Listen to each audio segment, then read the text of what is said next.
maaf ya, usia 0 sampai 10 tahun isi botol, Bu. 0 sampai 10 tahun isi botol. Pokoknya didoktrin, ayo sholat, kamu ngaji. Belum diajak dialog. 10 sampai 20 dialog. Kenapa harus sholat? Kenapa harus ngaji? Itu dialog, Bu. Udah dialog. Karena dia sudah mulai berpikir, udah dewasa. Nggak doktrin lagi, Bu. Tadinya 0 sampai 10 doktrin, sholat, ngaji, mandi, sholat, ngaji, mandi. Udah gitu aja. Sholat, ayo, begitu. Itu doktrinnya 0 sampai 10. Karena lari-lari, Bu, macam-macam. Tuh. Nanti kalau udah 10 sampai 20, nah mulai dialog nih. Kenapa harus sholat? Kenapa harus ngaji, Nak? Begitu diajak dialog. Tapi begitu 20 sampai 30 itu sudah mulai mereka sudah menentukan sikap. Karena sudah mau berumah tangga. Kamu sudah gede itu. Ya udah tahu kamu mana yang cantik, mana yang enggak cantik, tahu kan? Ngomongnya begitu, biar asik gitu. Ayo mandi yang seger, kamu sebentar lagi datang tuh teman kamu. Ingat jangan lupa sholat. Udah dialog. Ya, kalau kerja yang benar ya, iya. Oke, Mam. Lagi assalamualaikum. Ya, salam. Gitu. Nah, kalau sudah 20 sampai 30 sampai 30 40 itu sudah dewasa, Bu. Sudah menentukan saya harus kemana. Makanya kata Imam Syafi'i nih, usia 80 ya kan, ada yang seperti anak-anak juga ada. Berarti umurnya tidak berkualitas. Masih ngambek kalau digoda cucu. Usia 80 masih ngambek kalau digodain cucu. Ya Allah ya Rabbi. Berarti sebentar lagi bau tanah, padahal udah cium tanah, udah bau tanah masih ngambek gitu. Nah, ada orang yang usianya 30 tahun, 20 tahun tapi kualitas berpikirnya seperti orang dewasa, seperti orang tua. Oh, ini juga matang di usianya. Begitu kata Imam Syafi'i. Saya kira demikian, Bunda ya. Jadi itulah beberapa tips agar anak kita betul-betul lebih dekat dengan Allah. Ingat, tujuan kita hanya mengarahkan, bukan memberikan petunjuk. Lantas berdoa kepada Allah, Allah pasti kasih petunjuk. Baik.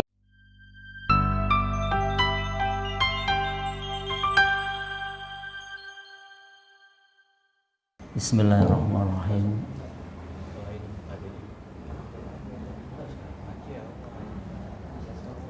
Bismillahirrahmanirrahim. Assalamualaikum warahmatullahi wabarakatuh. Innal hamdalillah nahmaduhu wa nasta'inuhu wa nastaghfiruh wa na'udzu billahi min shururi anfusina wa min sayyiati a'malina. May yahdihillahu fala mudhillalah wa may yudlilhu fala hadiyalah. Asyhadu an la ilaha illallah wahdahu la syarikalah wa asyhadu anna Muhammadan abduhu wa rasuluh. Allahumma salli ala Muhammad wa ala alihi wa ashabihi ajma'in. Amma ba'du. Faqala Allah ta'ala fi kitabil karim, a'udzu billahi minasyaitonir rajim. Ya ayyuhalladzina amanu taqullaha haqqa tuqatih wa la tamutunna illa wa antum muslimun. Yang terhormat Ketua DKM dan segenap pengurus Masjid Nurul Hidayah, hadirin Bapak Ibu yang dimuliakan Allah SWT, pagi yang penuh dengan keberkahan ini tentunya kita senantiasa bersyukur kepada Allah SWT karena hingga detik ini Allah masih mengaktifkan detak jantung kita, sehingga hari ini kita masih diberi kesempatan oleh Allah untuk lebih dekat dengannya. Diberi kesempatan pula oleh Allah untuk merevisi akhlak dan perilaku kita. Semoga hari ini lebih baik daripada hari kemarin. Salawat serta salam kita sampaikan kepada Nabi kita Muhammad sallallahu alaihi wasallam, karena memang tidak ada suri teladan yang benar di dunia ini kecuali Nabi kita Muhammad Rasulullah sallallahu alaihi wasallam. Bapak Ibu yang kami hormati, nanti di penghujung pengajian ini nanti kita sama-sama doakan. Salah satu pengurus Masjid Nurul Hidayah, Pak Haji Dedi, sedang sakit. dia kena serangan jantung. Mudah-mudahan Allah angkat penyakitnya, sembuh total dengan tidak meninggalkan rasa sakit. Tentunya sebentar lagi negara kita di bulan Agustus akan merayakan, jadi apa? Merayakan apa kira-kira? HUT RI 17 Agustus. Yang keberapa? 80. 80 itu berarti sudah tua ya. Kalau orang itu sudah tua, kalau manusia sudah tua, sampun sepuh lah ya. Iya, S-nya 2, sampun sepuh ya. Kalau orang arek Surabaya wis tuwek gitu. Nah, gitu. Jadi memang karena kalau manusia itu diibaratkan manusia, mohon maaf nih. Prediksi Nabi itu a'maru ummati ma baina sitin ila sab'ina wa aqalluhum mayyazuzu zalik. Usia umatku antara 60 sampai 70 tahun, selebihnya jarang untuk melampauinya. Jadi HUT RI ke-80 ini sudah sampun sepuh, berarti sudah harus matang, sudah harus lebih merdeka, tidak mau diatur oleh orang asing ya. Kadang fisiknya kita merdeka, tapi ketika kita dalam hal bisnis kita mau diatur oleh Donald Trump misalnya kan. Kebayang itu Bapak Ibu ya kan. Mereka nanti masuknya 0%, tapi kita ketika ke sana 19%. Nah, luar biasa ya. Nah, berarti belum merdeka. Hari ini kita merdeka untuk taat kepada Allah dan Rasul-Nya. Hari ini kita merdeka untuk menjadi orang-orang yang jujur. Hari ini kita merdeka ya kan untuk meningkatkan kualitas ketakwaan kita. Kita merdeka dari jajahan hawa nafsu kita merdeka. Allah telah berfirman ya kan dalam surah 45 ayat 23 yang Bapak Ibu sudah hafal itu. Di surah 45 itu surah Al-Jasiyah ayat 23, afara'aita manittakhadha ilahahu hawahu. Maka pernahkah kamu melihat orang yang menjadikan hawa nafsunya sebagai Tuhannya? Jadi ada orang-orang di luar sana hawa nafsunya sebagai Tuhannya. Kalau secara sederhana bisa kita terjemahkan hawa itu keinginan, nafsu itu dirinya sendiri. Jadi keinginan diri sendiri itu tidak selamanya benar karena masih di bawah kontrol akal. Sedangkan akal untuk mengontrolnya butuh ilmu. Nah, sumber ilmu bagi seorang muslim adalah Al-Quran. Al-Quranlah masuk dalam perasaan dan keinginan.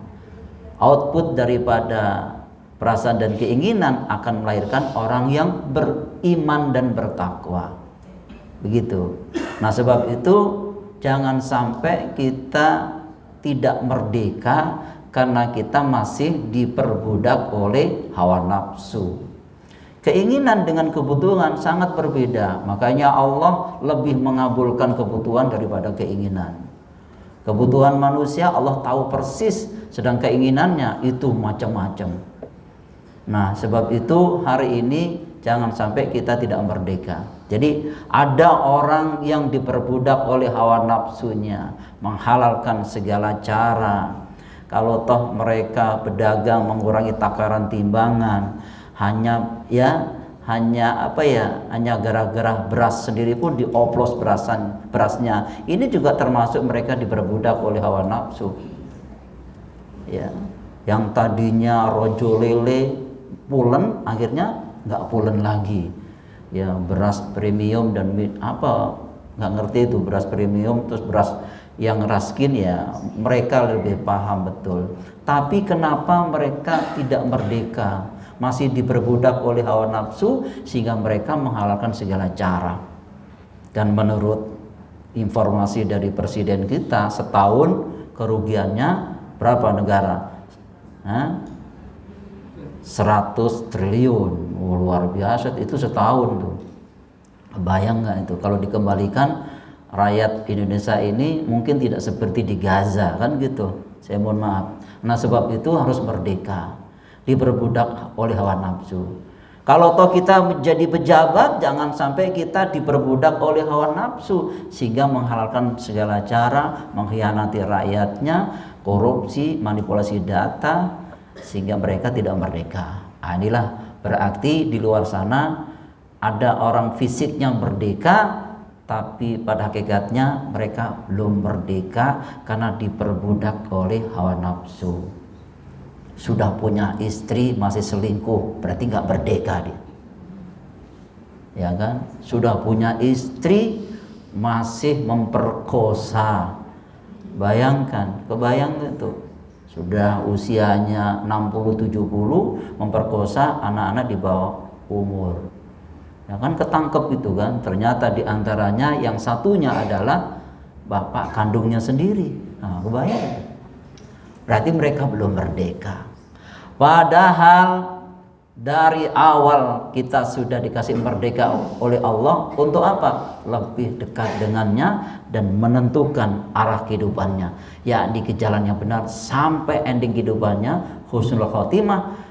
Bahkan cita-citanya sudah dituntun oleh Allah sampai reuni keluarga di surga. Luar biasa itu. Baik, nanti kita akan diskusi ya.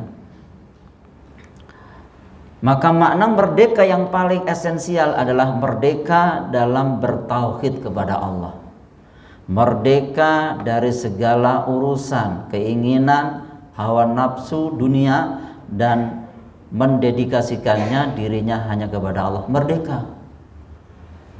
Banyak orang tidak merdeka karena mereka berbuat kesyirikan atau musyrik. Ya, beberapa bulan yang lalu sudah kami jelaskan di mana mereka sebagai seorang muslim ya taat kepada Allah, ritualnya di masjid, bahkan berzikir sampai pingsan, tapi begitu dia berdagang malah percaya sama dukun. Ya kan, kalau toh jadi pejabat dia pergi ke Ibu Gayantri, yakni dukun politik yang ada di Solo. Oh, luar biasa. Lu kok tahu? Makanya kenapa? Luar biasa, riset membuktikan. Di sanalah banyak tanda kutip, walaupun tidak semuanya, tapi mayoritas mereka berbondong-bondong pergi ke Ibu Gayantri, yakni dukun politik. Berarti mereka masih berbuat kesyirikan, masih percaya sama Ratu Pantai Selatan, Gunung Kidul. Ada juga percaya sama Darmo Gandul, Katulucu, Suntuluyu juga ada. Luar biasa. Berarti mereka belum merdeka. Dia berbuat syirik, dia musyrik. Padahal waktu sholat ketika mengucapkan kalimat syahadat yang mengatakan iyyaka na'budu wa iyyaka nasta'in, hanya kepada Engkau ya Allah aku mengabdi, aku menyembah, hanya kepada Engkau ya aku mohon pertolongan. Ternyata minta tolongnya sama dukun. Dagangan supaya laris pergi ke dukun. Pakai apa itu? Uru. Wow, laris lumayan. Luar biasa ya. Nah, kalau toh mau jadi pejabat, gubernur atau bupati atau wali kota, bahkan jadi lurah pun di desa itu pergi ke dukun. Berarti mereka belum merdeka. Bapak mau jadi apa? Lurah, baik, siapkan ayam hitam, telurnya hitam, kopinya hitam, ya kan? Datangnya di malam hari. Luar biasa. Dasar itu. Iya kan, akhirnya percaya sama Mbah Rekso. Nggih, kula nyuwun sugih Mbah, nggih monggo. Waduh. Ini termasuk orang yang syirik, musyrik Bapak Ibu. Kalau mereka tidak bertobat kepada Allah, maka amal ibadahnya dihapus oleh Allah. Kita buka surah 39 Az-Zumar, ayatnya ayat 65, solusinya 66. Silakan Bapak Ibu buka surah Az-Zumar, ayatnya ayat 65, solusinya ayat 66. Surah Az-Zumar itu surah 39. Siapa yang mau menerjemahkan silakan. Ya, silakan Bunda, mohon maaf.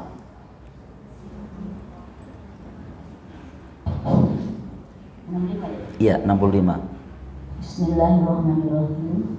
Sungguh benar-benar telah diwahyukan kepadamu dan kepada orang-orang para nabi sebelummu. Sungguh jika engkau mempersekutukan Allah, niscaya akan gugurlah amalmu dan tentulah engkau termasuk orang-orang yang rugi. Oke, terus 66-nya. Oleh karena itu, sembahlah Allah saja dan jadilah engkau termasuk orang-orang yang bersyukur. Oke, baik. Di pertengahan surah 39 Az-Zumar ayat 65 ada kalimat firman Allah, la in asrahta la yahbatana amaluka. Jika kamu mempersekutukan Allah, hapuslah amal-amalmu. Hapus.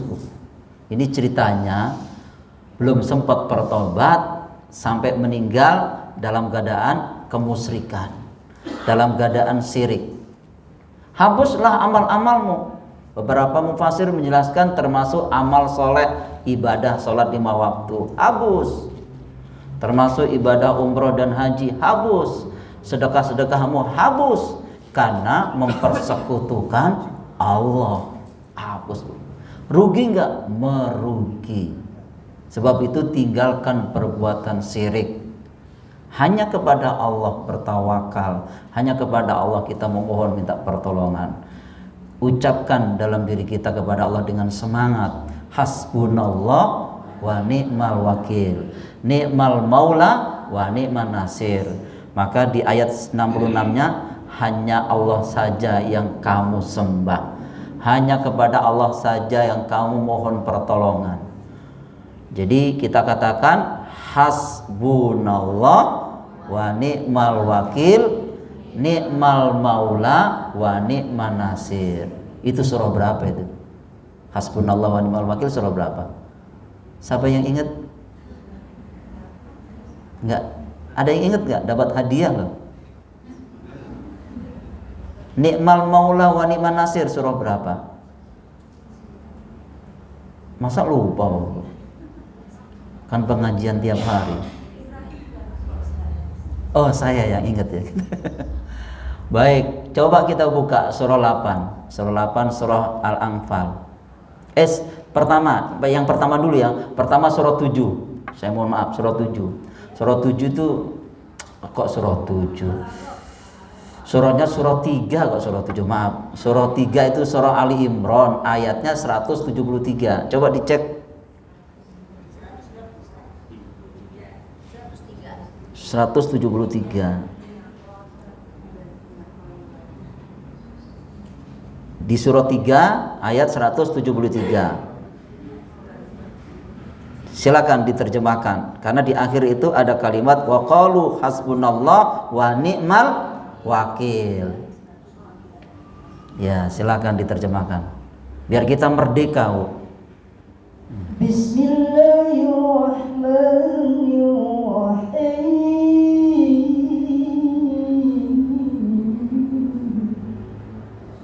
Yaitu orang-orang yang menaati Allah dan Rasul, yang ketika ada orang-orang mengatakan kepadanya, orang-orang Quraisy telah mengumpulkan pasukan untuk menyerang kamu, karena itu takutlah kepada mereka.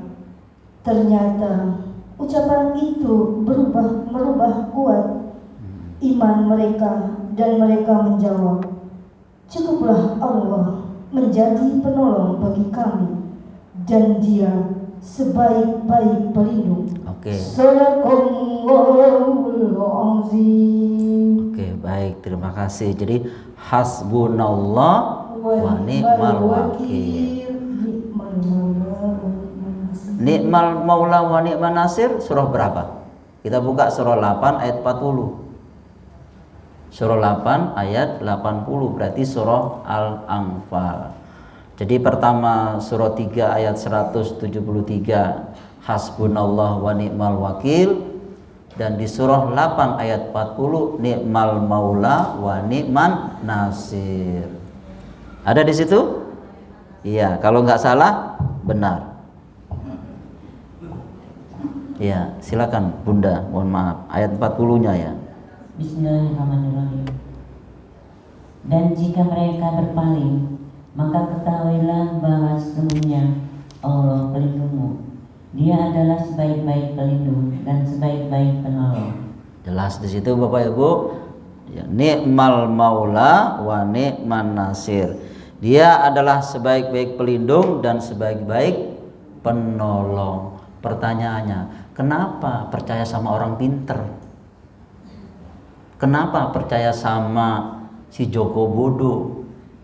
Kenapa percaya sama Mbah Rakso Nyayamong? Kenapa? Padahal mereka itu lemah. Hanya Allah yang mempunyai kekuatan.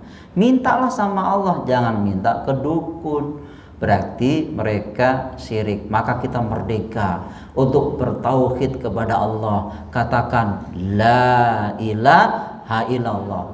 Bukankah waktu kita sholat kita juga mengatakan asyhadu alla ilaha illallah wa asyhadu anna muhammadar rasulullah. Aku bersaksi bahwa tidak ada yang aku pentingkan, aku cintai dan rela diatur kecuali hanya Allah. Dan aku bersaksi bahwa tidak ada contoh dan suri teladan yang benar kecuali Nabi kita Muhammad Rasulullah SAW. Maka kita merdeka. Bukankah negara Indonesia ini merdeka karena rahmat Allah? Bukan begitu? Karena rahmat Allah. Kenapa diisi dengan kemusyrikan? Kenapa mengisi kemerdekaan itu dengan berbuat maksiat? Berarti mereka tidak pandai bersyukur untuk menghadirkan rahmat Allah setiap saat. Pada rahmat Allah itu seantero dunia, termasuk orang-orang yang berbuat baik. Itu rahmat Allah dekat, selalu dekat kepada orang berbuat baik. Saking rahmat Allahnya itu seantero dunia, itu yang namanya seekor kambing ketika menyusui anaknya, dia angkat kakinya itu supaya mudah anaknya untuk menyusuinya. Begitulah rahmat Allah. Termasuk bangun tidur, ya kan? Bangun tidur kita tidak stroke, rahmat Allah. Pendengaran kita jelas, penglihatan kita jelas karena rahmat Allah. Subhanallah. Saking rahmat Allahnya, Allah tidak pernah ciptakan gigi manusia, tapi Allah ciptakan tempat giginya. Bukan begitu? Bayi lahir ada nggak giginya? Nggak ada. Tapi tempat giginya sudah ada. Makanya begitu tumbuh nggak kaget, Bu. Coba kalau nggak ada tempatnya, tumbuh di sini repot, Bu. Mana-mana. Dan standar di situ. Walaupun tiap hari makan, gigi kita nggak panjang. Itu rahmat Allah. Ada nggak giginya panjang? Nggak ada, Bu. Standar ya. Ya cukup segini aja. Baik. Jadi hasbunallah wa ni'mal wakil, ni'mal maula wa ni'man nasir. Sudah tahu ayatnya. Jadi nanti ketika Bapak Ibu ditanya hasbunallah wa ni'mal wakil, surah 3 ayat 173, jadi surah Al-Imran. Ni'mal maula wa ni'man nasir, surah 8 Al-Anfal ayat 40. Begitu, minimal tahu nomornya. Jangan terus nggak tahu, itu urusan ustaz. Ya, jangan ngomong begitu. Itu urusan ustaz, itu enggak begitu. Begitu ya? Oke, baik. Kita lanjutkan. Imam Syafi'i berkata, kekayaan yang paling utama adalah akal pikiran. Maka hendaknya seorang hamba menggunakan akal pikiran dengan baik agar bisa menuntun hidup ke arah yang benar. Itulah akal pikiran kita, sehingga tidak sama, kata Allah. Antara yang baik dengan yang buruk tidak sama. Walaupun yang buruk itu menarik hatimu. Fattakullah ya ulil albab. Bertakwalah kepada Allah orang yang punya akal agar mereka beruntung. Coba kita buka surah 5. Surah 5 itu surah Al-Anfal ayat 100. Surah 5 surah Al-Maidah. Maaf. Surah 5 surah Al-Maidah ayat 100. Silakan Ibu.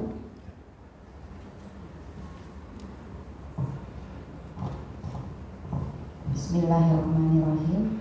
Katakanlah, tidak sama yang buruk dengan yang baik, meskipun banyaknya yang buruk itu menarik hatimu. Yes. Maka bertakwalah kepada Allah, hai orang-orang yang berakal, agar kamu mendapat keberuntungan. Jelas ayatnya Bu ya. Qul la yastawil khabisu wat thayyibu walau a'jabakal karsatul khabis.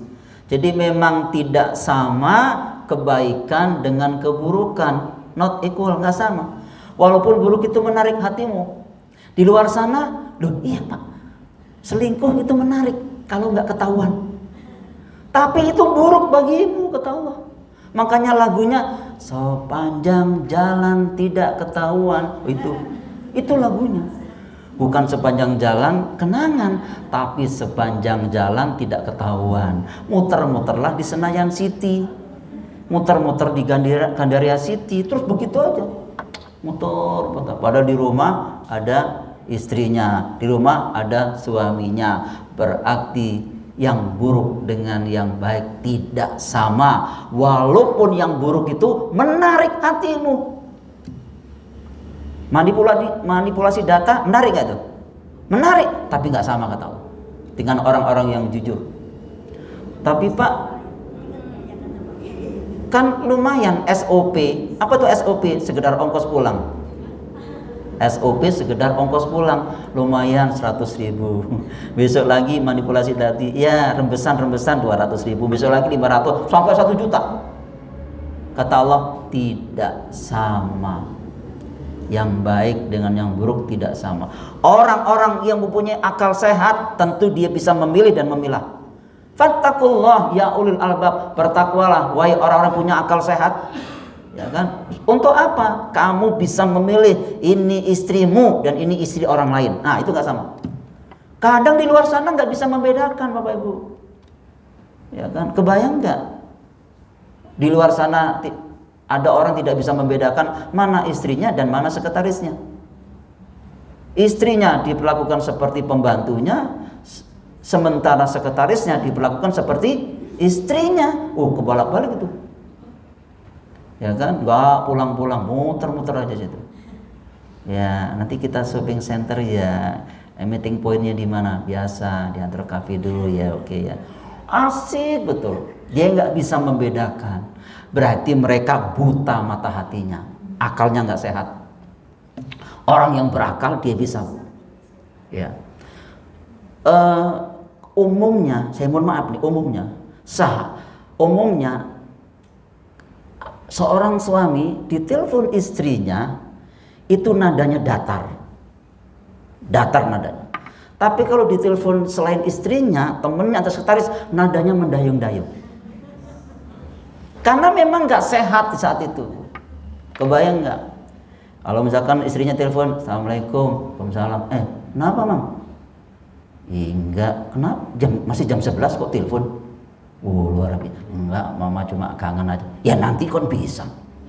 Wah, anak-anak kan sudah disiapin semua, makanan sudah, ya kan, bayar listrik sudah, uang sakunya juga sudah. Kok telepon? Ya udah nanti aja. Datar. Tapi kalau ditelepon sekretarisnya atau ditelepon kliennya atau ditelepon temennya, Assalamualaikum, Waalaikumsalam, apa kabar? Baik. Aduh sudah lama loh kita nggak ketemu ya. Kapan kita ngomong-ngomong? Kapan gitu? Ya Allah ya Rabbi, asik banget. I miss you. Udah, itu umumnya begitu. Luar biasa. Seharusnya orang yang merdeka, yang bertauhid kepada Allah, ketika ditelepon istrinya tetap juga mendayung-dayung. Ini istrinya yang sah, kenapa orang lain terus sampai kelepek-kelepek loh? Kan begitu. Ayo Mas, jangan lupa Mas. Tadi kan kemarin sudah berobat ke dokter. Jangan lupa diminum obatnya. Loh, makan dulu nanti minum obatnya. Nggak ada salahnya loh. Itu kalau misalkan seorang suami dibegitu, tumben-tumbennya istri saya.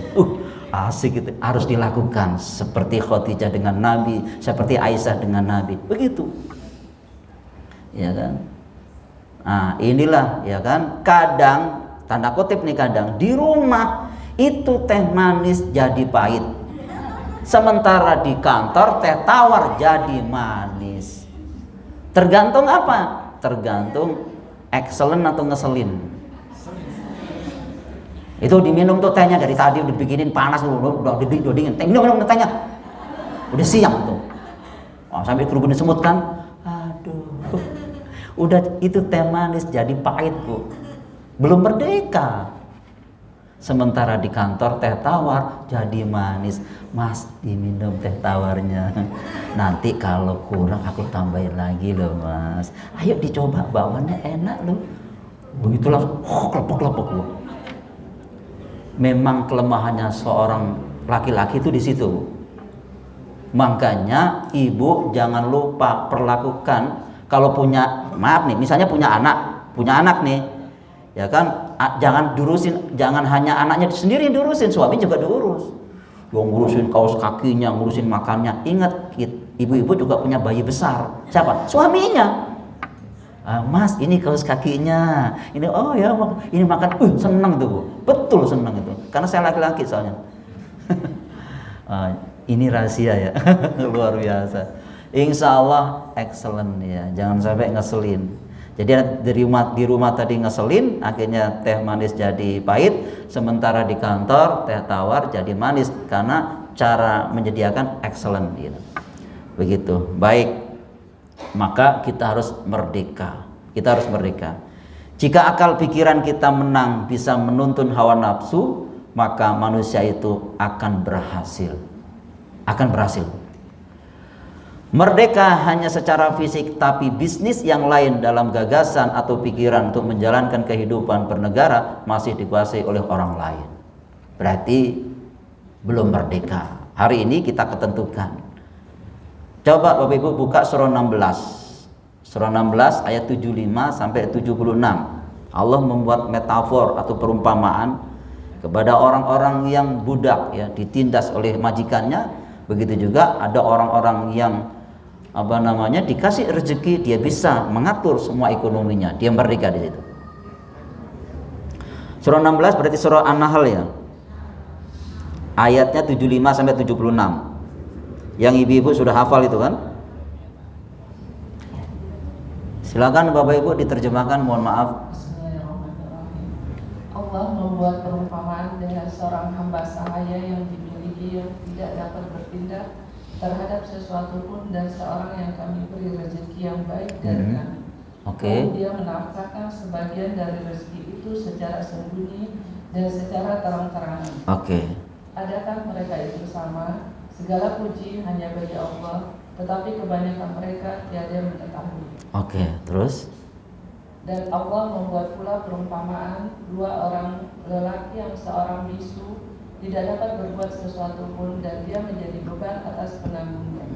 Kemana saja dia disuruh oleh penanggungnya itu, dia tidak dapat mendatangkan suatu kebajikan pun. Samakah orang itu dengan orang yang menyuruh berbuat keadilan, dan dia berada pula di atas jalan yang lurus? Baik, tentu jawabannya la yastawun, tidak sama. Jadi Allah membuat metafor. Ada orang yang diperbudak oleh majikannya, ya kan? Mau menentukan profitnya nggak bisa, nggak merdeka. Mau berdagang juga diatur, tidak merdeka. Sehingga karena dia tidak merdeka, maka diperbudak oleh majikannya itu. Saya mohon maaf kalau boleh cerita ya, saya mohon maaf boleh cerita. Tahun 89 di saat itu saya sempat kerja di PT Malioboro yang ada di Pondok Bambu itu. Waktu itu ada PT Malioboro. Saya sebagai stok barang tahun 89 itu. Di belakang masjid itu ada Masjid Nurul Iman. Bukan Nurul Hidayah kan. Nurul Iman. Waktu itu saya sholat pas pas Jumat, hari Jumat. Ketika saya mau sholat Jumat itu dilarang Bapak Ibu, tahun 89. Budiman, tidak boleh kamu sholat Jumat.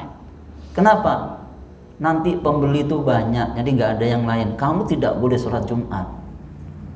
Saya bilang, loh, saya sebagai seorang Muslim, saya harus sholat Jumat. Nggak boleh. Jadi supervisor saya itu ngelarang saya untuk sholat Jumat. Tapi saya diam-diam dulu. Siasah saya. Saya bilang dengan teman saya waktu itu yang perempuan tentunya. Katakanlah panggil saja namanya Wati. Saya bilang, Mbak Wati, jaga di sini, saya mau sholat Jumat. Loh kan dilarang, udah kamu sholat jaga sini, saya sholat Jumat dulu. Ternyata di Masjid Nurul Iman waktu itu khotibnya nggak datang. Akhirnya saya diemin aja. Terus berdiri, Bapak, ini khotib tidak datang. Ya, ada yang menggantikannya nggak? Diam aja, nggak ada. Kalau nggak ada mati kita bubar. Akhirnya saya Pak, Oke, siap, ganti. Masih pakai baju seragam pekerja waktu itu. Nggak pakai peci, berdiri saya khutbah. Begitu tak turun doa, saya jadi imam, selesai kan? Coba kebayang Bapak, dilarang sholat Jumat malah jadi khotib. Marah-marah itu supervisor. Hei Budiman, kamu kurang ngajar. Saya dapat dilapor ini. Dilarang sholat Jumat malah jadi khotib. Luar biasa itu tahun 89. Akhirnya mulai detik ini saya keluarkan. Oh, jangankan detik ini, sekarang kalau detik ini saya harus keluar dari sini. Memang kamu banyak ngomong. Ya nggak apa-apa. Akhirnya itu baru makan bungkus dengan namanya Wati tadi, keselak Mbaknya, nggak jadi makan. Akhirnya saya naik ke atas, ya kan, diintegrasi kayak mau dipenjara gitu. Saudara Budiman, sudah jelas kamu dilarang khutbah. Aku dapat laporan, ternyata kamu jadi khotib katanya. Akhirnya, ya Mbak, saya ini kan baru belajar, sedangkan Bapak kan supervisor di sini, ya kan? Kenapa ngelarang saya sholat Jumat? Padahal waktu itu menurut Dipnaker bagi seorang Muslim tidak boleh dilarang untuk sholat Jumat. Ya sudah, kalau gitu saya pulang aja. Saya nggak usah kerja di sini, ya kan? Allah Maha Kaya. Nggak, kamu tuh banyak ngomong Budiman gitu. Ya sudah, saya diam aja. Akhirnya saya pulang. Pulang itu semua teman-teman saya, berani Budiman ya. Ya memang begitu, tapi jangan ikut-ikutan seperti saya. Nanti nggak dapat kerjaan gitu. Kalau saya kan orangnya biasa, santai aja. Udah keluar, saya nggak kerja di situ. Ya kan? Nah, setelah itu dapat kirimin surat gitu. Ya kirim, waktu itu kan zamannya surat ya, nggak ada WA yang belum ada. Kirim surat ke rumah. Budiman, boleh kamu keluar dari perusahaan ini, tapi bajunya itu kembalikan. Jadi baju masih seragam itu masih ada gitu. Saya bilang, oh baik kalau gitu, saya bungkus tuh, tapi saya cuci dulu bajunya, saya setrika dulu, saya bungkus yang rapi, saya datang ke kantor. Ya pokoknya si Fulan itu saya temuin. Mana itu si Fulan tuh? Ada di atas. Oke. Ya. Siang. Oh Budiman, masuk Budiman. Nah, sebelum baju ini saya kembalikan, tenaga saya selama 1 minggu bahkan 10 hari belum digaji. Saya minta gaji dong. Oh oke, memang kamu banyak ngeyel kamu Budiman. Nggak apa-apa. Nah, mana gaji saya? 10 hari tenaga saya belum digaji. Saya keluar begitu aja. Akhirnya digajilah waktu itu. Zamannya waktu itu kan dikasih uang 30.000. Nah 30.000 tahun 89 kan. Saya ambil 30.000, nih bajunya, salaman. Itu dong baik-baik kayak gitu. Oke, ulang saya. Merdeka saya. Terakhir saya kerja di PT Unilever tahun 90. Stok barang di Pluit dan sebagainya. Dan saya dekat dengan ownernya langsung. Bahkan dirutnya, direksi saya dekat dengan. Tapi saya di-pressure dengan teman-teman saya. Dari mulai Jelambar, Grogol dan sebagainya itu, ya kan, ada stok barang itu kan ada hadiahnya itu. Begitu ada hadiahnya, diambil tuh hadiahnya, di packing lagi, dijual. Ya, itu tahun 90 itu 9 juta. 9 juta dibagi dengan saya 3 juta, 3 juta. Jadi karena 3 orang. Ya, Budiman ini 3 juta. Coba andai kata saya mau, itu sudah dapat mobil Kijang waktu itu. 3 juta. Tahun 90 lumayan menurut mereka gitu. Saya tidak mau menerima uang 3 juta itu karena ini bukan uang, bukan hak saya. Jangan salah Budiman, ini rezeki kita. Kalau kamu menutup keran rezeki kita, mau rezeki dari mana lagi kita? Saya tidak mau menerima uang 3 juta, malah saya dipukul, Bang. Dipukul, dihajar, babak belur sampai saya menangis. Hanya gara-gara tidak mau menerima uang 3 juta. Bayang nggak? Luar biasa. Akhirnya saya sedikit meneteskan air mata, saya menangis. Ya Allah, Jakarta. Nggak mau terima uang malah dipukulin.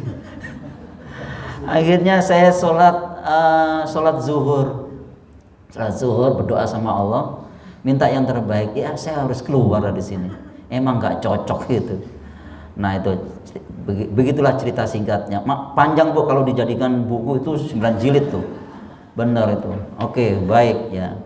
Terakhir saya kerja dengan, kalau disebutkan ya mungkin Bapak Ibu kenal ya. Ya nggak disebutkan aja lah. Ya, Jim Sriyadi. Kenal dong. Siapa ya kan? 10 naga atau 9 naga? Nah, nggak tahu itu. Ya, ngantor lah di Menara Sudirman itu. Kan begitu.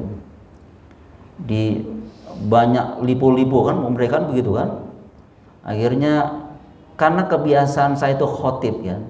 Waktu itu tahun 95. Kemana Budiman tuh? Khotbah. Apa tuh khotbah? Ngisi kayak pastor itu. Bilang di sini juga diadakan khotbah, saya bilang. Budiman suruh ngisi di sini. Ini orang nggak jelas tuh. Akhirnya supaya saya nggak khotbah, diajak oleh Jim Sriyadi dengan teman-temannya. Ikut saya Budiman. Kemana? Udah ada grand meeting. Kemana grand meetingnya? Ke Bali. Grand meeting ke Bali. Disuruh lihat paha mulus semua. Akhirnya saya puyeng lagi. Grand meetingnya ke Bali disuruh melihat paha mulus. Akhirnya saya pusing. Saya bilang ini kayaknya nggak cocok di sini. Ya keluar lagi. Saya bilang nggak, jangan keluar Budiman, nggak, saya suka ini nggak cocok, udah saya keluar aja. Kalau nggak kita bikin PT sendiri aja kan. Akhirnya di saat itu mohon maaf Bapak Ibu saya hormati ya nggak lama bergaul dengan mereka ya kan, walaupun disentul dan sebagainya. Ada yang ownernya Mikarta juga datang ke saya waktu itu ya. Untuk apa? Hanya untuk bilang, saya nggak sebutkan namanya, hanya untuk bilang kira-kira halal atau haram Pak Ustadz Budiman ketika saya ngasih uang 1 juta US dollar. Kepada siapa? Kepada gubernur dan wakil gubernur, kemudian bupatinya. Ya tentu haram. Masa? Iya haram itu. Cuman itu? Iya. Oh ya sudah kalau haram. Tapi sudah saya kasih. 17 juta US dollar sama dengan 17 miliar. Kalau kursnya 10.000. Ya kan? 17 miliar. Ex-gubernur itu Jawa Barat waktu itu dapat 1 juta US dollar, wakilnya dapat ini, malah yang diusut bupatinya yang ada di Bekasi. Kebayang nggak itu? Padahal ownernya langsung bilang sama saya. Lantas kemudian saya disiapkan, Budiman, itu nanti saya bangun di Mikarta 1 floor, bukan 1 floor, ya studio, bukan apartemen yang kayak studio 21 itu, ya 21, ukuran 21 buat kamu. Bagaimana? Saya nggak mau, saya belum butuh gitu. Lo kok nggak mau? Nggak mau. Andai kata saya mau, masuk KPK saya. Itu masalahnya. Begitulah gitu. Maka saya harus merdeka untuk menentukan sikap. Apakah saya beriman atau tidak? Coba kita buka, Bu. Buka surahnya, surah 3 ayat 19. Di situ dijelaskan oleh Allah, Inna dina indallahil Islam. Sesungguhnya agama yang paling mulia di sisi Allah adalah agama Islam. Atau bisa diterjemahkan sesungguhnya sistem yang paling mulia di sisi Allah adalah sistem Islam. Maka di surah 3 ayat 85, barang siapa mencari selain sistem Islam tidak akan diterima, Bu, walaupun dia umat Islam. Dia umat Islam tapi mencari selain sistem Islam tidak diterima walaupun umat Islam. Sudah sholat 5 waktu masih manipulasi data, masih nyolong, berarti tidak merdeka. Makanya saya tinggalkan itu. Ya kan? Bukan berarti tidak punya kesempatan, enggak, coba saya tinggalkan. Begitulah. Akhirnya kita juga sama-sama membaca surah, dikasih kebebasan untuk memilih, kata Allah. Freedom of choice. You have choice dalam surah surah Kahfi. Surah Kahfi itu surah 18 ya. Ayat 29. Silakan Bapak Ibu buka.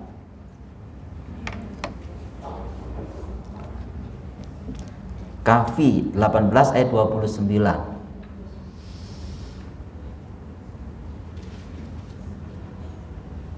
Habis ini kita buka pertanyaan ya. Ya, mic-nya nggak nyala. Mic-nya nggak nyala.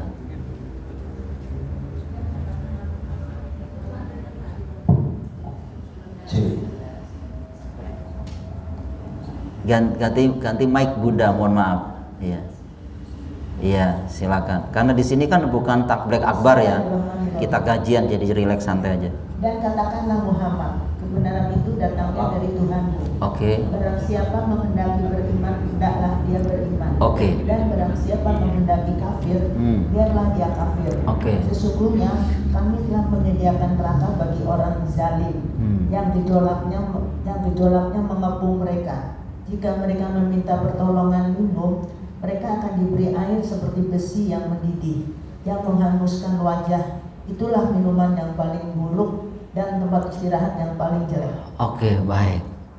Lihat pembukaan ayat ini. Wa qulul haqqu mir rabbikum. Katakanlah kebenaran itu datangnya dari Rabb kamu. Faman syaa falyu'min, faman syaa falyakfur. Barang siapa yang beriman, silakan dia beriman. Siapa yang kafir juga silakan kafir. Jadi Allah kasih kebebasan untuk memilih, silakan. Tapi modal awalnya, potensinya dikasih oleh Allah, yakni bertauhid, sudah tauhid. Maka di ayat ini dikasih kebebasan untuk memilih. Yang beriman silakan beriman, yang kafir juga silakan kafir. Yang mau ngaji silakan ngaji, nggak ngaji juga silakan ngaji. Nggak ngaji silakan, itu pilihannya, kata Allah. Mau tutup aurat silakan, terbuka auratnya juga monggo, itu pilihannya dia. Itu semuanya akan diminta pertanggungjawaban. Yang mau nipu silakan, yang mau jujur juga silakan, itu pilihannya.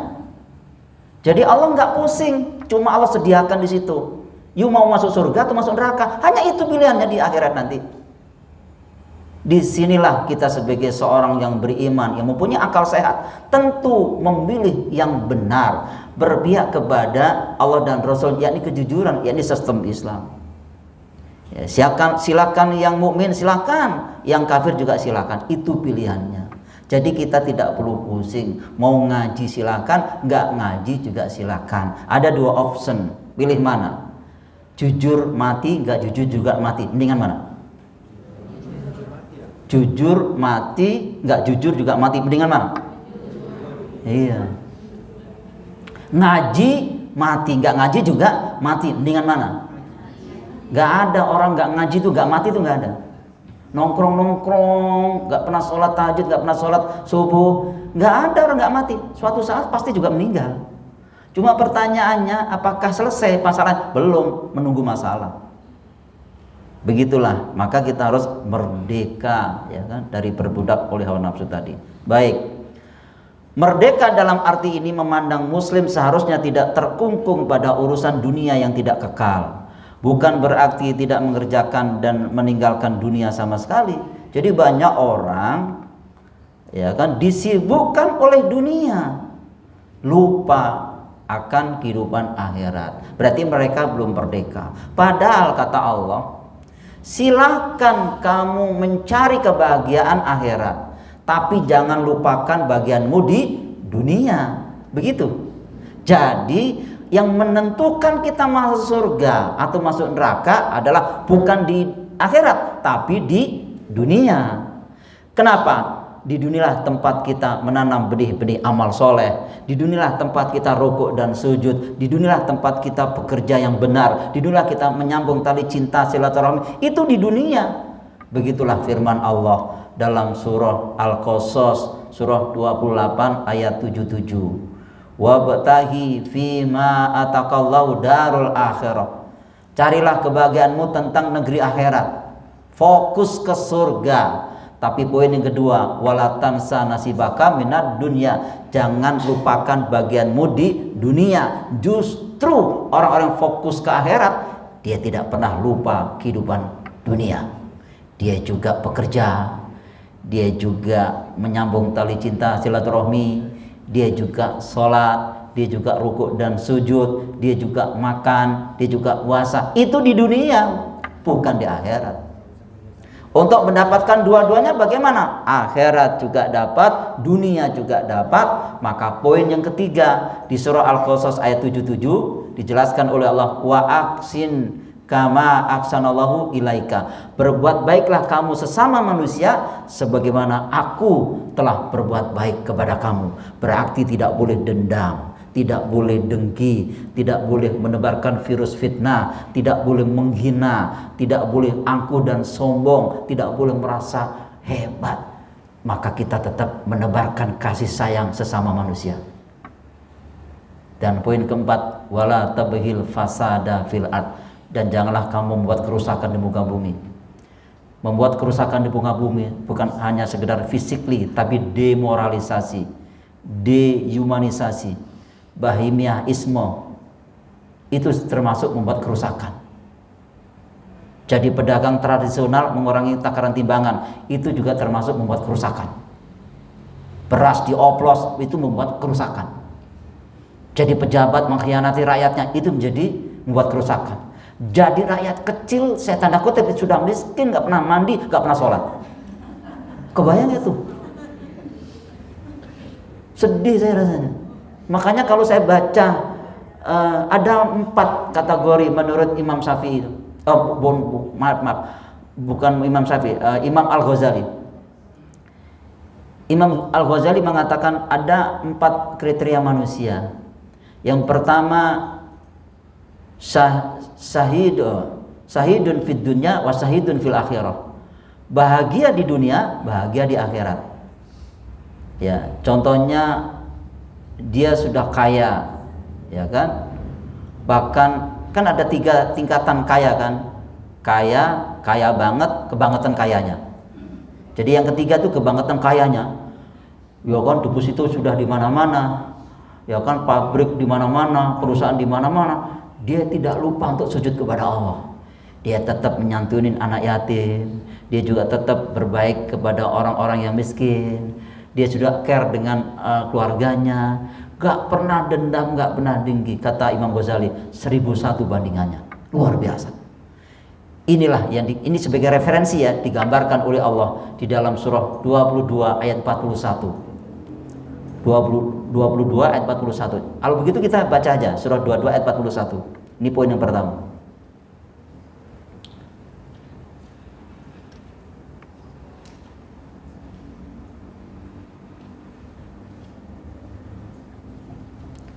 Dua berarti surah Al-Hajj ya, ayat 41. Silakan diterjemahkan.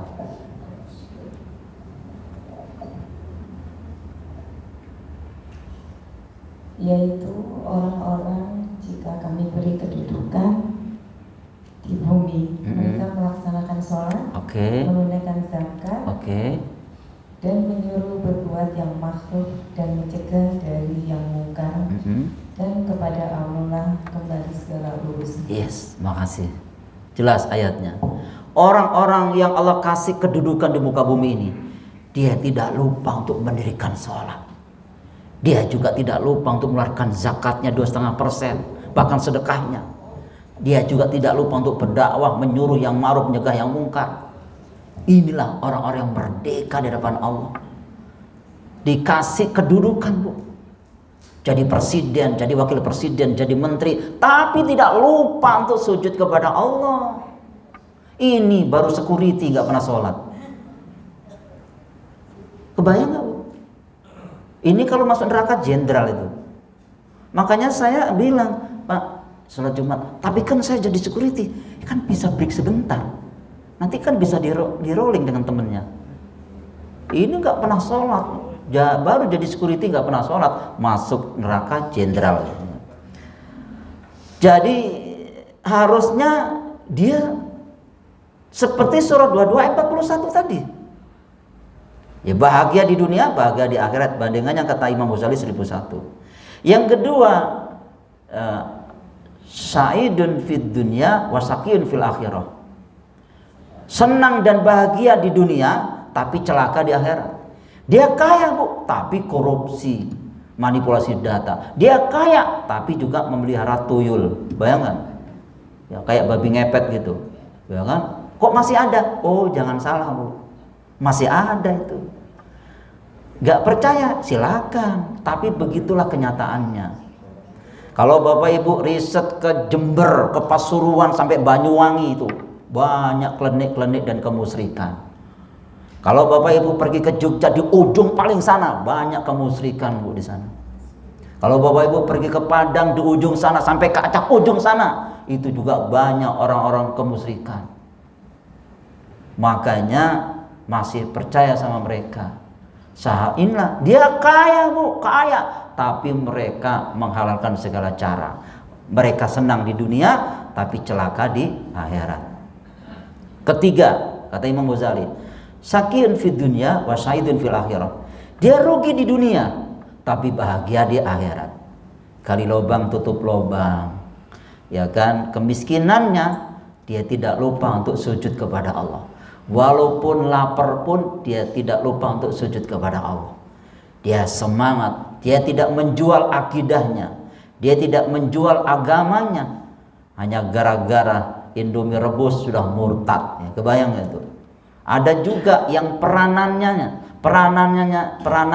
waktu jadi film, ya jadi aktornya itu jadi Kiai Haji Ahmad Dahlan. Begitu sekarang jadi murtad. Nah, ini karena tergiur oleh dunia, ya kan? Tapi poin yang ketiga tadi, poin ketiga mungkin rugi di dunia, tapi bahagia di akhirat. Dan yang terakhir yang paling parah ini kata Imam Ghazali, sakiyun fid dunya wa sakiyun fil akhirah. Sudah celaka di dunia, celaka di akhirat. Sudah miskin. Saya mohon maaf ya, nggak pernah mandi, gudikan, lapar, ya kan, ya kemudian gatal-gatal, ya luar biasa, ya gudikan itu gatal-gatal kan itu. Hidupnya di kolong jembatan, itu pun nggak pernah sholat, kumpul kebo juga. Kebayang nggak? Coba aja ibu-ibu kalau misalkan bapak ibu kalau ingin riset dulu tahun 95, 97 sampai 2010 itu sempat saya turun di kolong jembatan Kali Ciliwung di Manggarai sampai Halimun itu kan, saya turun ke bawah, ternyata banyak orang tidur di kolong jembatan, ya kan, nggak pernah sholat, ya kan, nggak pernah sholat mereka, nggak, terus kemudian kumpul kebo juga, ngamen di jalanan, ke situ juga nggak pernah mandi. Coba, jadi miskin dunia, miskin di akhirat. Saya bilang, ayo kita mandi di mana Pak? Wah, di sini. Ya udah, ya ke masjid situ. Wah, nggak punya baju, dibeliin baju, kami beliin baju. Habis itu kemudian makanan, sekedar aja. Sebentar kita dialog, tapi tetap aja karena memang karakternya di situ, ya wataknya di situ, senangnya di situ, balik lagi. Tapi memang begitulah kehidupan, ya kan? Kota metropolitan, macam-macam. Baik, berarti mereka belum merdeka untuk menentukan sikap. Apakah kita sebagai seorang muslim, ya kan, yang benar, atau kita menyimpang dari jalan yang lurus. Tentu sebagai orang-orang ulil albab tadi harus kembali ke jalan yang benar. Baik, kita singkat saja. Lihat, sudah habis waktunya ya. Di skema ini yang sangat sederhana, di dalam diri kita itu ada nafsun. Nafsun itu diri, ya, jiwa. Di dalam jiwa itu Allah ilhamkan kepada jiwa itu ya, wa nafsi wa ma sawwaha fa alhamaha fujuraha wa taqwaha qad aflaha man zakkaha wa qad khaba man dassaha. Beruntunglah orang-orang yang mensucikan dirinya dan merugilah orang-orang yang mengotorinya. Orang-orang yang merdeka, dia tidak mau diprovokasi oleh bisikan setan laknatullah. Kita lihat gambarnya. Ya. Ketika setan memprovokasi dengan halus disebut was-was. Alladzi yuwaswisu fi sudurinas, yang membisikkan kejahatan melalui dada manusia. Masuk ke mana? As-sudur, sudur itu dada. Masuk ke dalam kolbu, yaitu hati. Masuk lagi ke dalam nafs, areanya fujurnya. Area fujur itulah dikuasai oleh iblis setan laknatullah itu, supaya mereka manusia itu tidak berpihak kepada Allah dan Rasulnya. Dari mana kita tahu bahwa area fujur dikuasai oleh setan? Dari surah 4 ayat 118. Ya kan? Yang dilaknati Allah dan setan itu mengatakan, aku pasti akan mengambil bagian tertentu dari hamba-hambamu. Ya kan, ibadika nasibam mafruḍo. Jadi bagian tertentu artinya apa? Fujurnya yang dikuasai oleh setan. Dan ini sejak bangun tidur hingga tidur lagi, kalau kita tidak memanage berpihak kepada Allah dengan benar, maka di saat itu kita masih diperbudak oleh setan. Berarti kita belum merdeka.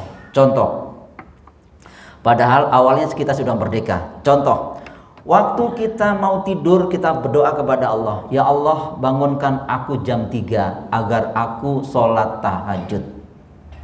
Dibangunkan oleh Allah, medianya macam-macam. Di antaranya mungkin kebelet kencing, lantas ke kamar mandi. Mungkin ada nyamuk, mungkin ada gelisah sedikit terus bangun. Begitulah cara Allah membangunkan hambanya supaya sholat tahajud.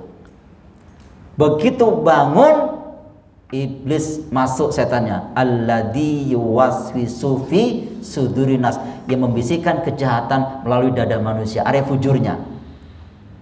Akhirnya apa? Begitu masuk ke area fujurnya, masuk dalam rasa, dia lihat jam. Apa kata setannya? Masih lama subuhnya.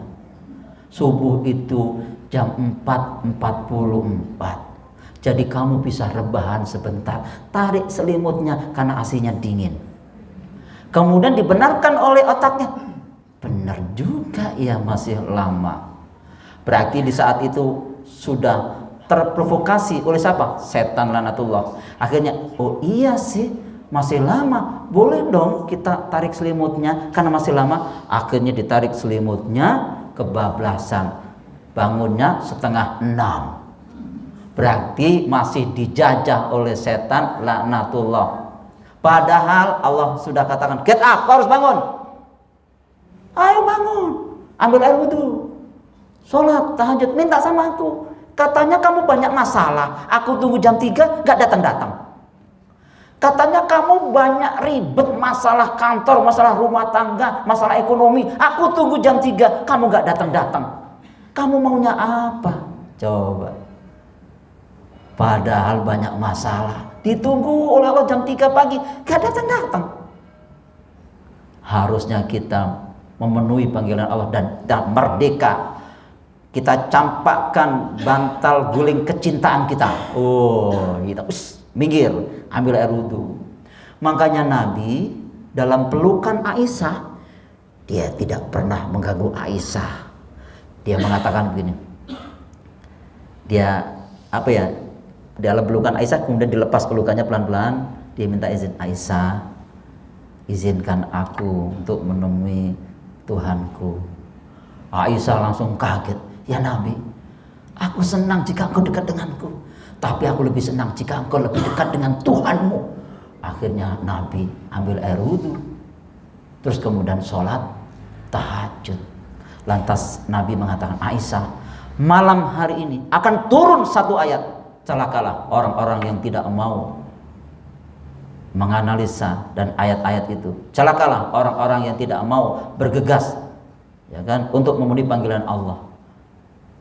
Ayat itu yakni surah 3 ayat 190 sampai 191. Inna fi khalqis samawati wal ardi wa ikhtilafil laili wan nahari la ayatil liulil albab alladzina yadhkurunallaha qiyaman wa qu'udan wa ala junubihim wa yatafakkaruna fi khalqis samawati wal ard rabbana ma khalaqta hadza batilan subhanaka faqina adzabannar. Sesungguhnya dalam ciptaan langit dan bumi silih bergantinya siang dan malam terdapat tanda-tanda bagi orang-orang yang ulil albab, orang berakal. Siapa orang berakal itu? Yaitu orang-orang berzikir kepada Allah, mengingat Allah dalam keadaan berdiri, dalam keadaan duduk, berbaring. Dia tetap memikirkan tentang ayat-ayat Allah. Mereka itulah orang-orang berakal. Berarti tidak semua manusia itu berakal walaupun punya akal. Bukan begitu? Karena ada orang punya akal tapi tidak berakal. Berarti mereka tidak bisa membedakan, ya kan, antara hak dengan batil. Ketika dia bangun terus kemudian tidur lagi, berarti mereka sudah temannya setan. Makanya kita berdoa, Rabbi a'udzubika min hamazatis syayatin wa a'udzubika Rabbi ayyahdurun. Surah berapa, ayat berapa? Ya sudah, pokoknya ada di dalam Al-Quran. Udah selesai, udah nggak usah dibuka, ada di dalam Al-Quran. Mantap itu dah. Izin ya Bu. Sorry, maaf.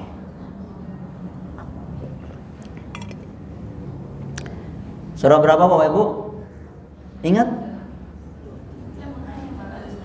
Oh, Masya Allah ya Rabbi. Doa itu nanti dihafal dan diamalkan, dialog sama Allah, mohon sama Allah. Rabbi a'udzubika, kan begitu. Min hamazatis syayatin wa a'udzubika Rabbi ayyahdurun. Dalam surah Al-Mu'minun surah 23 ayatnya 97 sampai 98. Silakan diterjemahkan, baru kita buka pertanyaan.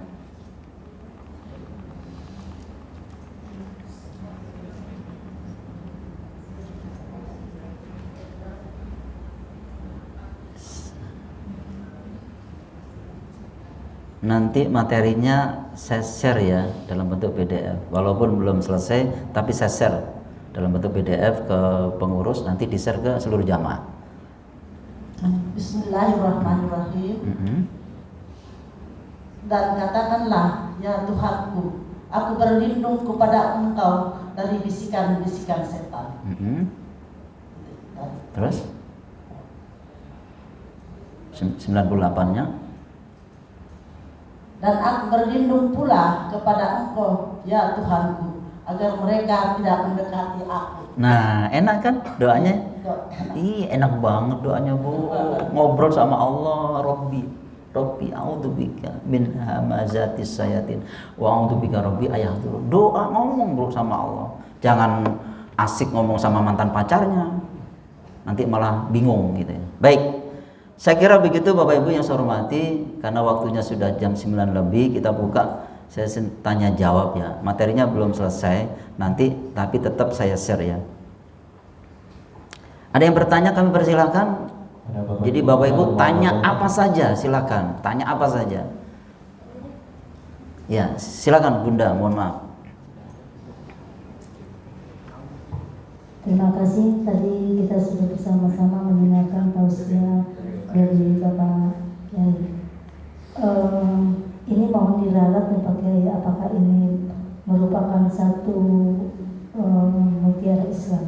I'mali dunyaka ka'annaka ta'isu abada wa umalil akhiratika ka'annaka tamutu qodan.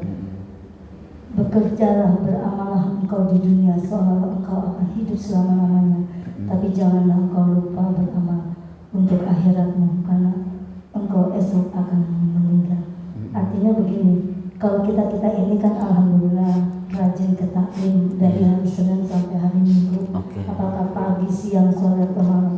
Tapi bagaimana orang-orang yang tidak punya kesempatan, dia tidak mendengarkan ilmu-ilmu kajian untuk menjalankan syariat agama Allah. Oke.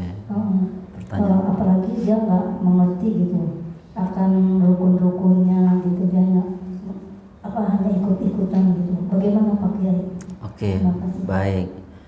Saya minta tolong diterjemahkan. Buka ayatnya pertama surah 39 ayat 18.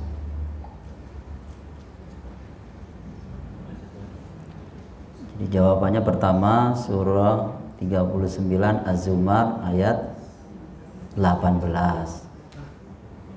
Silakan diterjemahkan.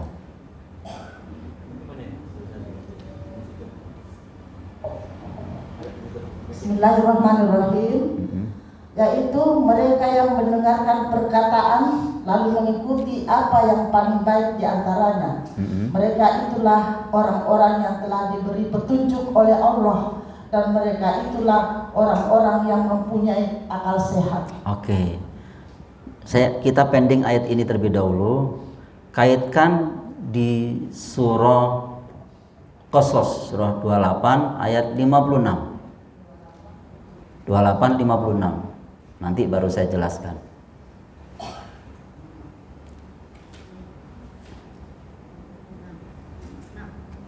Surah 28 ayat 56. Ya, silakan Bunda, mohon maaf. Bismillahirrahmanirrahim. Sungguh engkau Muhammad tidak dapat memberi petunjuk kepada orang yang engkau kasihi, tetapi Allah memberi petunjuk kepada orang yang Dia kehendaki. Oke. Dan Dia lebih mengetahui orang-orang yang mau menerima petunjuk. Jelas itu.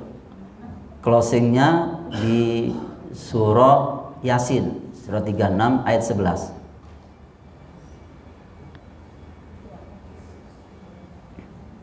Ayat 11 yang Bapak Ibu sudah hafal ayatnya. Silakan diterjemahkan.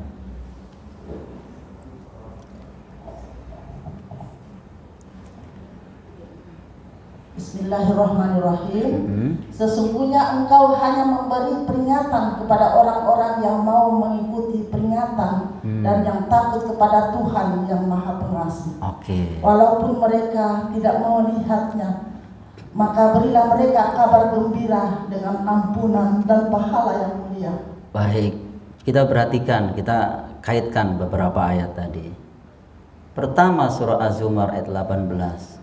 Alladzina yastami'unal qaul fayattabi'una ahsana ulaika hadahumullah wa ulaika hum ulul albab. Yang mendengarkan perkataan, habis ngaji taklim didengerin, kemudian diikuti yang terbaik tadi. Karena ini wahyu firman Allah, bukan kata ustadz, bukan kata kiainya, tapi memang wahyu. Maka Allah mengatakan, mereka itu yang mendapat petunjuk dari Allah. Mereka itu yang mendapat petunjuk dari Allah, mereka termasuk orang yang berakal. Jadi dengan demikian, di luar sana sudah dikasih kesempatan oleh Allah.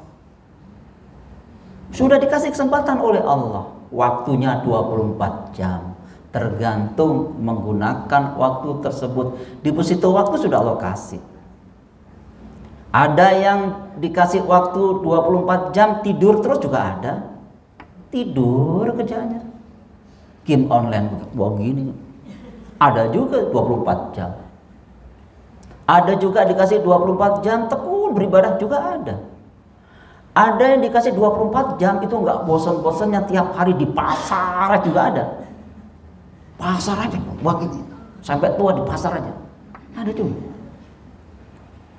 Nah, kemudian di surah 28 ayat 56, innaka latahdi man ahbabta. Sesungguhnya aku Muhammad tidak bisa memberikan petunjuk kepada orang kamu cintai, kata paman kamu. Kita sendiri tidak bisa memberikan petunjuk kepada keluarga kita, anak-anak kita, suami kita, istri kita, ponakan kita. Enggak bisa, Bu.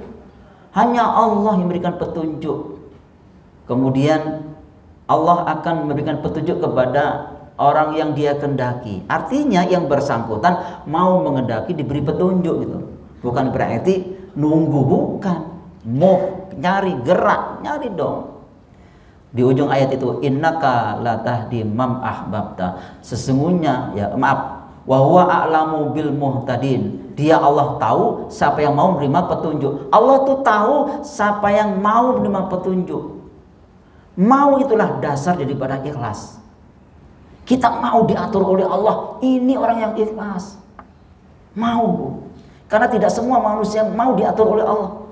Sudah asik-asiknya tidur disuruh bangun, coba. Mau, Bu. Karena cintanya kepada Allah itu karena mau. Karena Allah tahu siapa yang mau menerima petunjuk. Yang mau, yang nggak mau, ya itu pilihan kamu. Walaupun kita sudah ngocek, dabrus ya, sudah berbusa, kalau dia nggak mau, gimana? Baru surah Yasinnya ayat 11-nya. Innama tungdiru manittaba dzikra wa khasyar rahmana bil ghaib. Sesungguhnya engkau bisa memberi peringatan kepada orang yang mau mengikuti peringatan. Yang mau, Bu. Kalau nggak mau, ya nggak bisa kita. Dan takut kepada Allah walaupun Allah itu tidak nampak. Itu mudah untuk memberikan petunjuk. Mudah. Ngomong sekali aja langsung dia tahu. Karena dapat hidayah di situ. Mudah. Takut kepada Allah walaupun Allah itu tidak nampak. Berarti takut di sini bukan ritual keagamaan, Bapak Ibu. Karena di luar sana ada orang, saya takut ketinggalan sholat asar berjamaah. Oke, good, bagus. Saya takut ketinggalan sholat maghrib berjamaah. Bagus. Namun kadang mereka tidak takut habis sholat minum bir. Gimana coba? Habis sholat masih selingkuh, berzina. Gimana coba? Mungkin di sini nggak kelihatan pun nggak berzina, tapi kita coba pergi ke luar negeri atau pergi kemana? Kebayang nggak waktu itu ada teman saya mohon maaf nih, mohon maaf saya. Si fulan itu belum menikah, keluar dari hotel di Mesir, kok ada perempuan? Saya bilang, bro, siapa itu? Kita kan musafir, Budiman. Astaghfirullahaladzim. Lantas musafir boleh berzina gitu? 12 lewat kamu. Bang, jam 12 lewat. Kalau jam 12 tepat gini, jam 12 lewat gini. Miring namanya. Gila itu. Begitu. Nggak bisa dong. Nggak. Jadi banyak orang yang takut aja ritual, Bu. Ritual. Sholat di masjid takut, Bu. Tapi habis sholat nggak takut kalau nyolong sendal. Kerja di kantor, manipulasi data, korupsi, belum merdeka, nggak takut. Berarti mereka takutnya ritual. Harusnya yang dituntut oleh Allah bukan takut ritualnya. Kamu harus takut setelah sholat itu.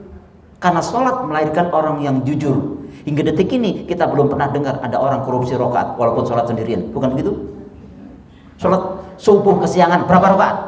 Tetap 2. Dia tidak mau mengurangi jumlah rakaat tersebut. Itulah sholat jujur. Coba bayangkan aja, kesiangan tetap 2 rakaat tuh. Gak berani. Sayangnya kejujuran itu baru ritual. Seharusnya kejujuran itu diimplementasikan dalam kehidupan yang nyata, khususnya dalam dunia kerja. Betul gak aku tidak mencuri ketika aku sendirian? Betul gak aku tidak korupsi ketika aku sendirian? Itu, Bu, sholat. Berarti di luar sana masih dikasih kesempatan oleh Allah. Pendengarannya, penglihatannya gratis, tapi mereka tidak mau. Tidak mau. Bukankah dahulu saya juga tidak bisa? Bukankah kita lahir di dunia ini? Lahir di dunia ini tidak tahu apa-apa, bukan tidak punya apa-apa, tidak tahu apa-apa. Kemudian secara gradual dididik oleh Allah, lahir bayi, kemudian anak-anak, remaja, dewasa, jadi eksekutif, jadi menteri, jadi presiden. Dulunya tidak tahu. Bukankah dahulu saya itu hanya qori doang? Maaf, Bu, saya itu tanda kutip mantan qori yang ngaji lagu. Wah, dapat juara 1 di Surabaya, Sidoarjo. Saya tinggalkan dunia qori tahun 89. Teman-teman saya di PT IKI banyak itu, tapi saya tidak salahkan, senang yang dunia qori lagu. Tahun 89 saya tinggal dunia qori. Kenapa? Karena saya tidak ngerti apa yang saya baca, hambar saya. Akhirnya saya beli Al-Quran terjemahannya di Kuitang di Senen sana. Berapa waktu harganya terjemahannya Quran? 6.000 perak. Saya beli 20 Al-Quran terjemahan. Saya baca Al-Quran, ternyata Al-Quran menjawab tantangan zaman. Masa lampau, sekarang, dan akan datang. Saya kasih tuh remaja Islam Al-Musyawarah yang ada di Kelapa Gading, nih buat kamu, gratis, tapi kamu ngaji sama saya. Wah, akhirnya bedah Quran sampai jam 1 malam. Kebayang tuh, habis isya sampai jam 1 malam bedah. Saking asiknya tuh. Jadi Quran saya yang pertama sudah hancur tuh. Masih ada tuh, saya simpen tuh di lemari, masih hancur. Kata anak saya, Qurannya Bang, iya, kalau mau ambil aja. Sampai saya laminating itu di Pondok Pinang gitu. Ketika itu saya melihat laminating di Pondok Pinang, saksi itu udah hancur. Tapi saya senang karena coret-coretan di situ. Itu saya tinggalkan. Tapi bukan berarti Qori itu dilarang, enggak. Saya senang kok dengan Haji Muammar, saya senang internasional. Ya kan saya juga ngobrol dengan dia, ya kan subhanallah. Tapi kan setelah itu nggak berhenti di situ, saya lanjutkan. Memang ya udah masing-masing, tapi saya senang untuk tadabbur Quran. Nah, saya tidak tahu Bu, betul.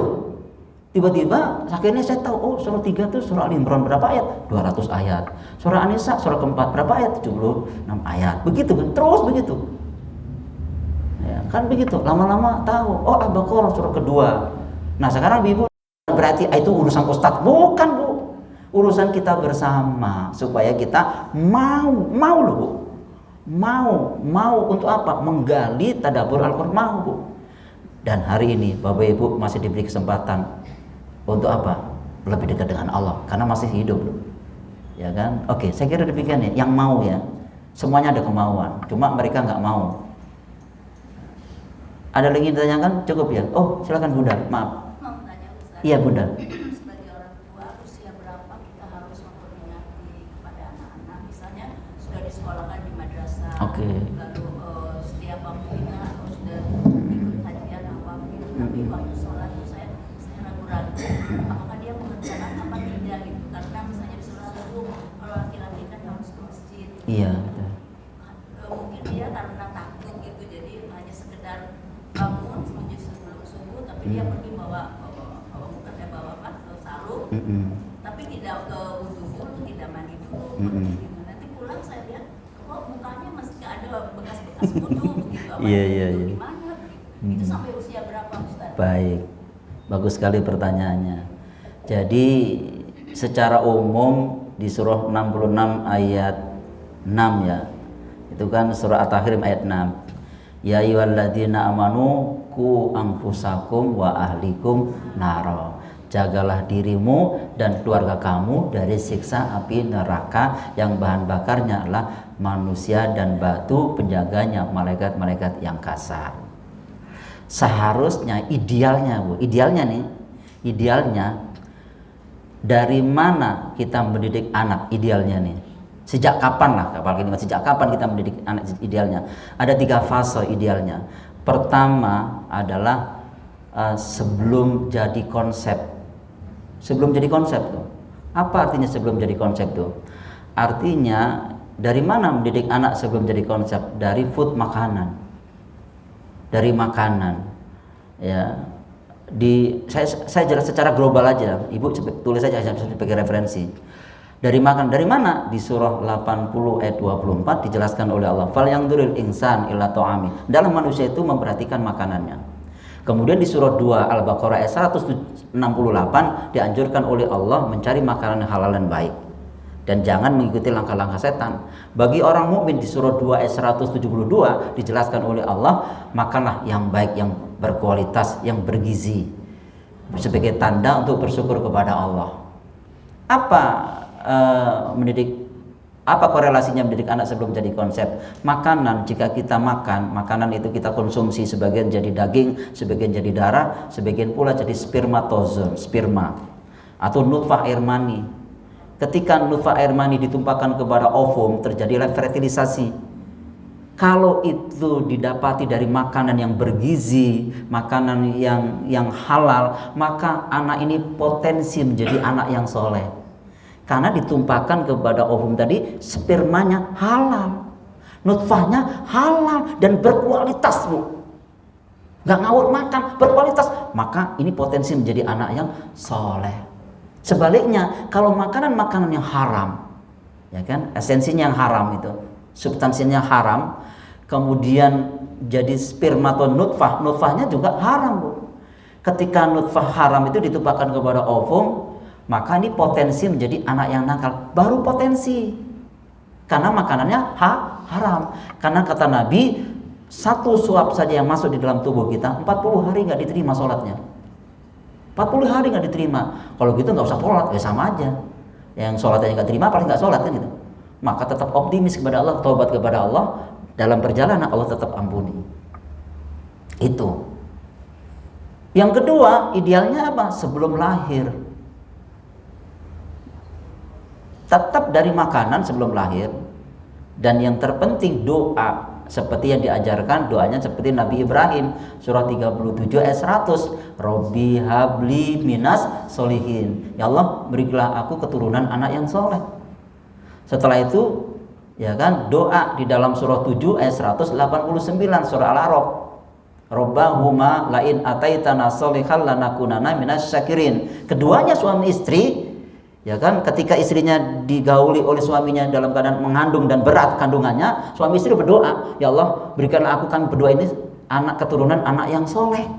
Rabbahuma lain ataitana solihal lanakunana minas syakirin. Begitu. Inilah doa sebelum lahir, lebih dekat dengan Allah.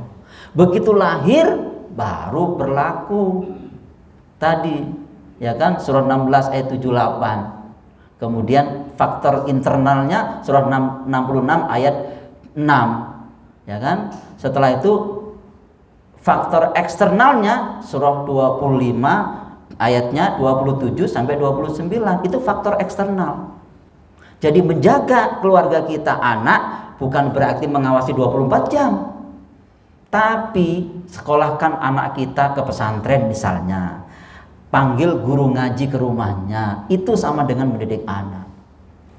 Kemudian ingat, kita bukan ngasih petunjuk, tapi apa? Zona kita apa? Memberi peringatan atau keteladanan. Begitu dalam surah 2 ayat 272. Karena Nabi ditegur, ya Muhammad, bukan tugas kamu berikan petunjuk kepada mereka, tugas kamu adalah memberi peringatan. Petunjuk area saya, zona saya itu, petunjuk itu.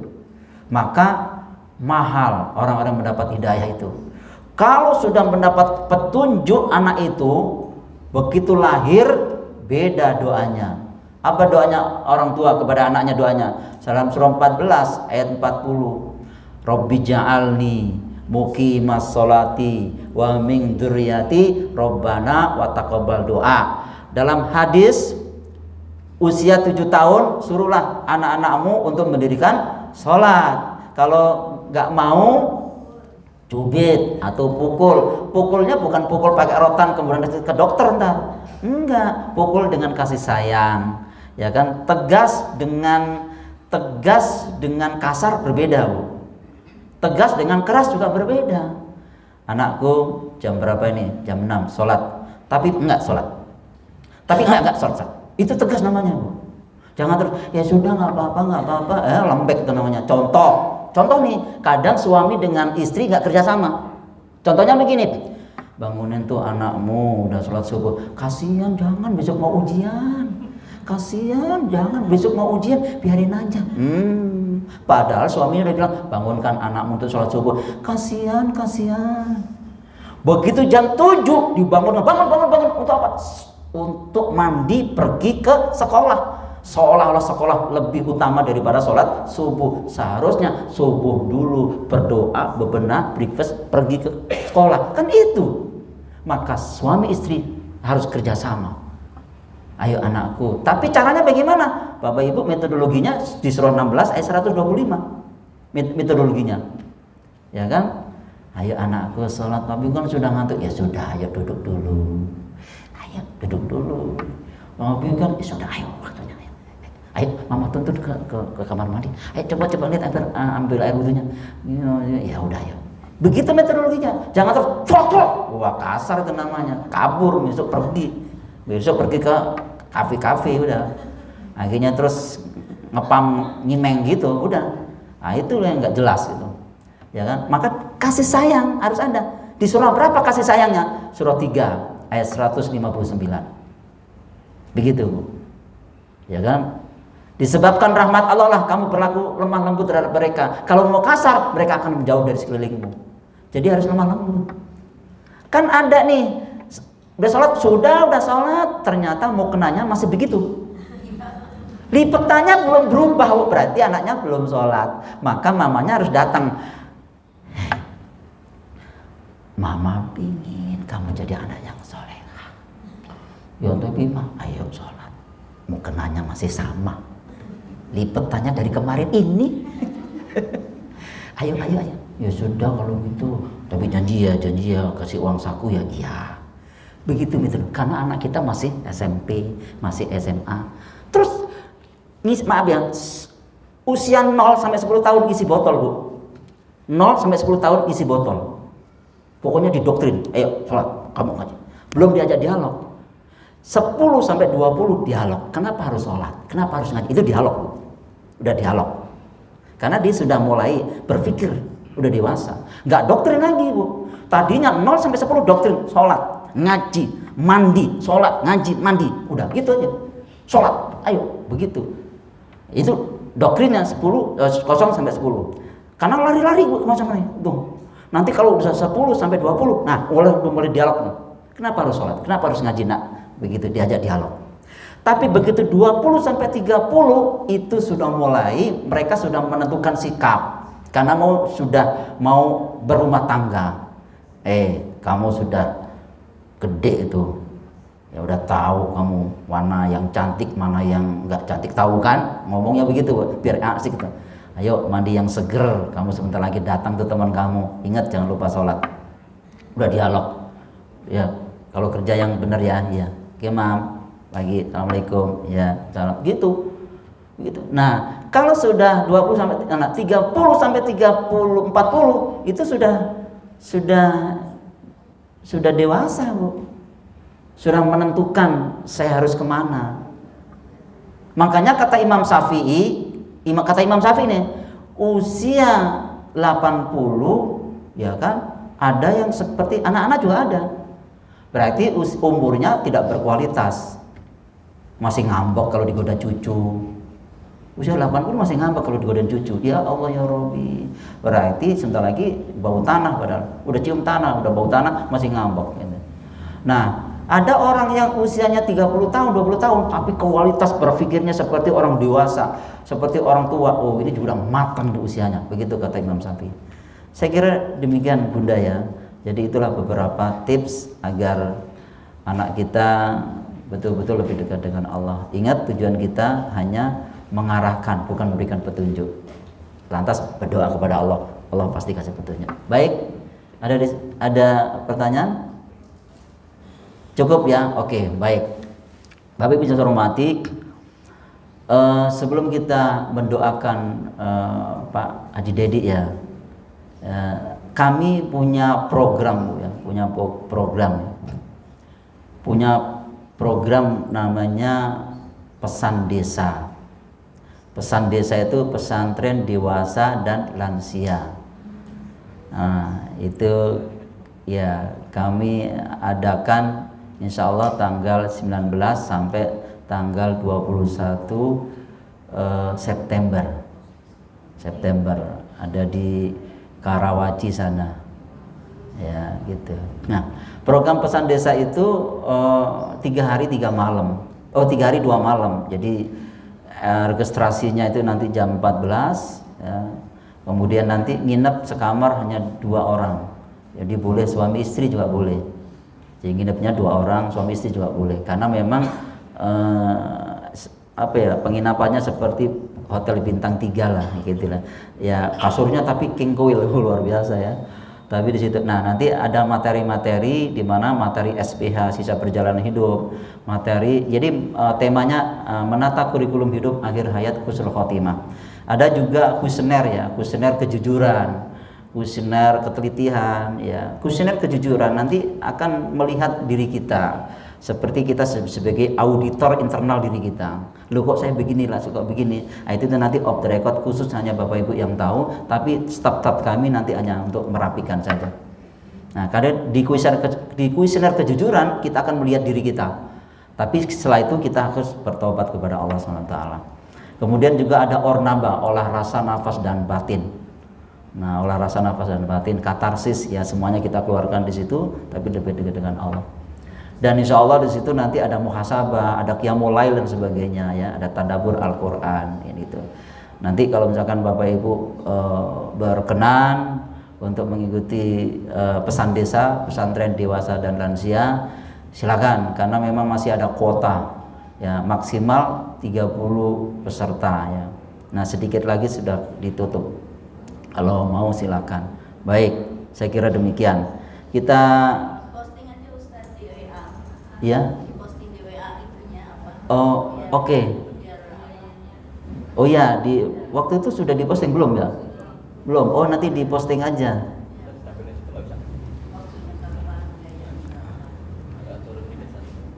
Oh, enggak di sini. Belum diposting. Baik. Oh, ini sih itunya. Layarnya. Ini juga saya kira begitu. Ya, nanti diposting Ibu ya. Nanti di apa namanya? Nanti dikirim share ke grup semuanya ya, Ustadz Soleh ya. Gitu. Kita di sana hanya diskusi ya Bu, ada tadabbur Al-Quran. Karena sifatnya pesantren dewasa dan lansia ya santai Bu. Ibu bapak boleh pakai sarung ya kan, pakai ini santai gitu. Tapi tadabbur Al-Quran. Ya kan, ada muhasabah dan sebagainya. Qiyamul lail juga ada ya. Baik. Yang asik itu ada game Bu, game kejujuran, game ketelitian, game mengisi evaluasi SPH, itu asik itu. Karena asik itu, karena sudah kita jelaskan beberapa materi-materinya. Setelah itu game kan, game itu nanti akan melihat diri kita, siapa diri kita sebenarnya. Baik, saya kira demikian. Kita baca suratul Fatihah. Pertama ditujukan kepada Haji Dedi, semoga Allah angkat penyakitnya, sembuh total dengan tidak meninggalkan rasa sakit. Begitu juga kita semuanya yang hadir di sini, Allah mudahkan segala urusannya. Kalau toh punya usaha, dimudahkan lancar dan berkah.